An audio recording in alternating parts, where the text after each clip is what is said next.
The morning Maya Johnson hit the pavement wasn't the morning that changed her life. It was the moment she heard the thunder rolling toward her like the voice of heaven itself. 99 motorcycles strong, that split her world in two before and after. She was 12 years old, her right leg locked in a brace that gleamed under the October sun. Her backpack scattered across the sidewalk where Tyler Jennings had kicked it after Madison Cross stuck out her foot and sent Maya sprawling at the bus stop on Elmwood Avenue.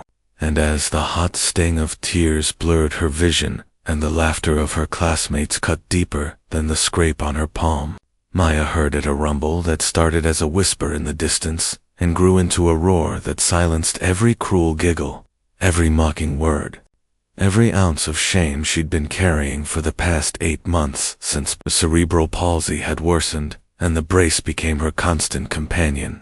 The motorcycles came around the corner like a wave of chrome and leather, sunlight dancing off their mirrors, and Maya looked up from the ground, her braided hair dusty, her brown eyes wide, as the first bike pulled up, and the rider, tall black man with silver threading through his beard and eyes that held both thunder and tenderness, cut his engine and removed his helmet.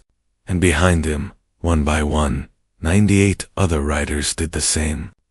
The silence after their engines died, somehow louder than the roar had been. "You okay, young lady?" the man asked, and his voice was gentle as he knelt beside her, his leather vest creaking, and Maya nodded, even though she wasn't. Even though she'd stopped being okay the day the doctors told her mother that her condition was progressive, that the brace was just the beginning, that normal was a country she'd never get to visit. The man's name was Marcus Webb, and as he helped Maya to her feet with hands that were scarred and steady, he told her that he and his brothers and sisters and Maya looked around to see the bikers were men and women of every color and age, some with gray hair, some barely out of their 20s, but all wearing the same patch on their vests that read, "Guardians on Wheels," had heard about what was happening at this bus stop, that a concerned neighbor named Mrs. Chen, who lived across the street, had called their hotline after watching Maya get bullied day after day, and that they were here to make sure it never happened again. Tyler and Madison stood frozen, their faces pale. Not with fear exactly, because Marcus and his crew weren't threatening, weren't angry, weren't anything but calmly, powerfully present, but with the sudden understanding that they'd been seen, that their cruelty hadn't gone unnoticed, that the world was bigger than they'd thought, and sometimes it showed up to hold you accountable. Marcus picked up Maya's backpack, dusted it off, and handed it to her, then turned to address not just the bullies, but all 15 kids waiting for the bus. And he said, "I want to tell you all a story. 20 years ago, I was in high school, and I watched a kid named David get bullied every single day. He had a stutter, and kids mocked him, and I never said anything, never did anything, just kept my head down and told myself it wasn't my business. David stopped coming to school our junior year. I found out later he'd tried to take his own life. He survived, but I never forgave myself for my silence. So now I ride. We all ride." And one by one, some of the other bikers shared their stories. Rosa, a Latina woman with kind eyes, who'd been bullied for her weight and now worked as a counselor. James, a white man with a prosthetic arm, who'd lost his limb in a car accident and knew what it meant to be stared at. Deshaun, a young black man who'd been homeless as a teenager and remembered what it felt like to be invisible, and their stories weren't lectures. They were offerings, pieces of pain transformed into purpose. And Maya felt something shift in her chest, felt the weight of shame begin to lift because she wasn't alone, had never been alone, even when it felt like the whole world was laughing. Marcus asked Maya if she'd like to share anything, and at first she shook her head.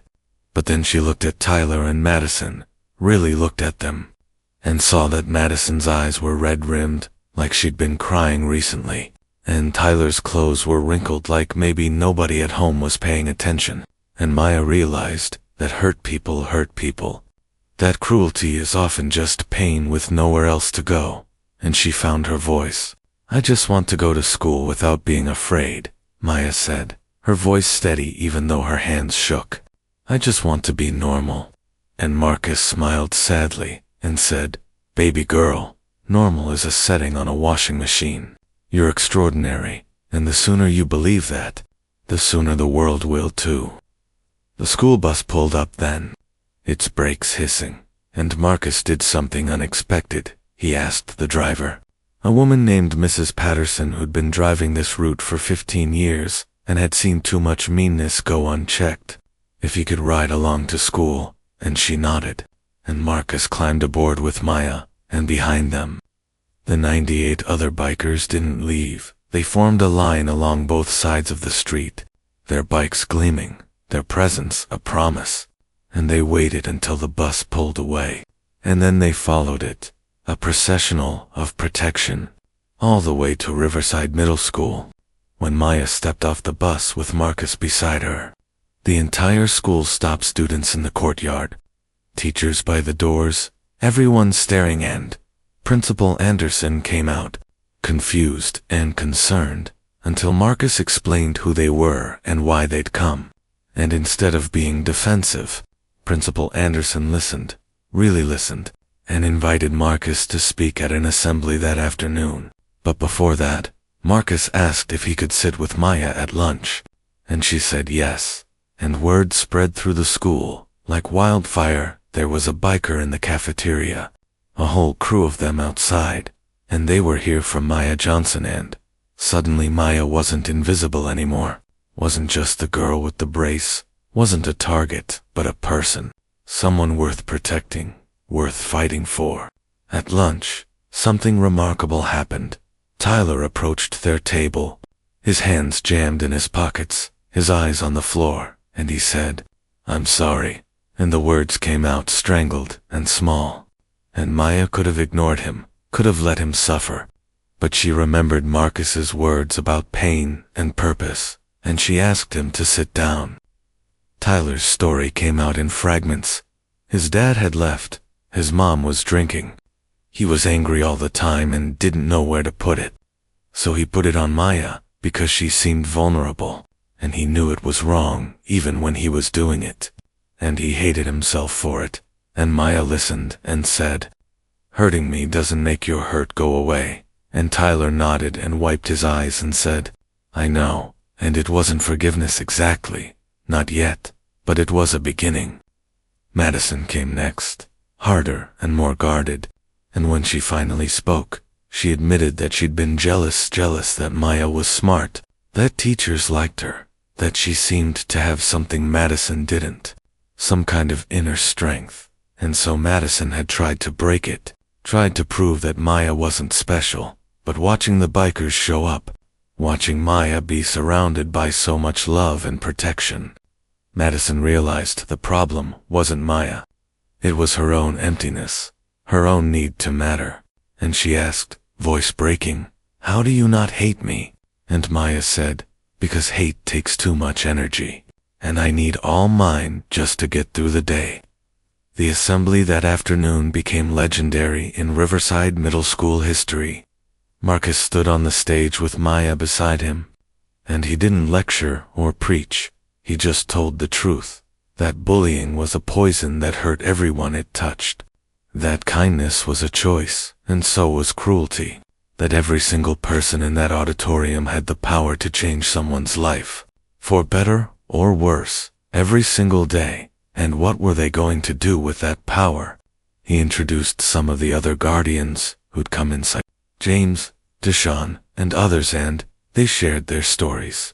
And there wasn't a dry eye in the room, because pain is universal, because everyone has felt small or scared or alone, because these bikers were proof that you could survive your worst days and transform them into your greatest purpose. Then Marcus did something that surprised everyone. He invited Tyler and Madison onto the stage. And the auditorium went silent, tense, waiting for punishment or public shaming. But instead Marcus asked them, what do you want your story to be? And Tyler, crying openly now, said he wanted to be someone who helped instead of hurt. And Madison said she wanted to matter for the right reasons. And Marcus said, Then start today. Apologize publicly. Make it right. And they did. They apologized to Maya in front of the whole school. And it was awkward and painful and real. And Maya, standing there with her brace gleaming under the stage lights, accepted their apologies not because they deserved it, but because she deserved to be free of the anger, deserved to move forward, deserved to write her own story instead of being trapped in theirs. The Guardians on Wheels didn't just leave after that day, they came back, week after week, setting up a mentorship program at Riverside, pairing students who were struggling with writers who understood, and Tyler started meeting with Deshaun, who taught him how to channel his anger into art, into boxing, into anything but cruelty, and Madison started working with Rosa, who helped her understand that her worth wasn't determined by making others feel worthless. And Maya, beautiful, brilliant Maya, started riding with Marcus on weekends, sitting behind him on his bike with her helmet on and her arms wrapped around his waist, feeling the wind and the freedom and the terrifying, exhilarating truth that she was exactly who she was supposed to be.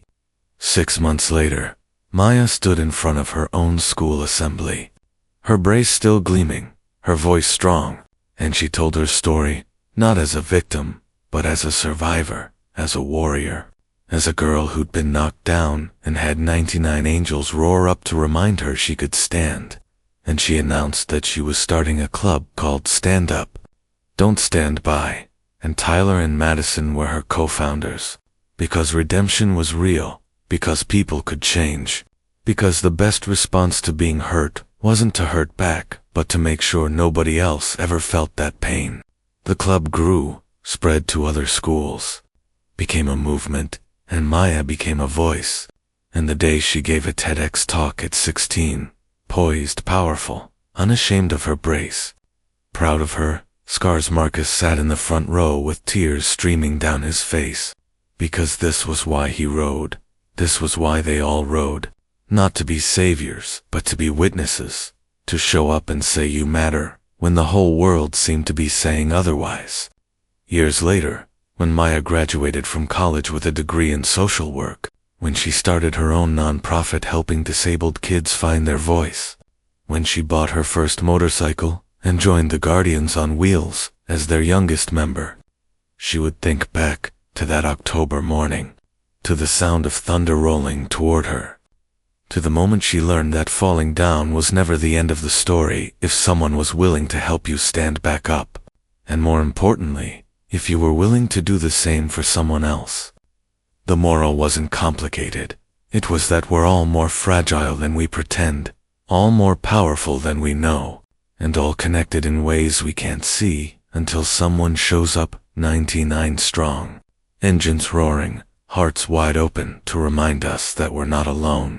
We've never been alone, and the measure of a life isn't what happens to us, but what we choose to do with what happens, how we transform our pain into purpose, our scars into strength, our worst days into the foundation for someone else's best ones. And sometimes the most heroic thing we can do is simply show up, stand together, and roar.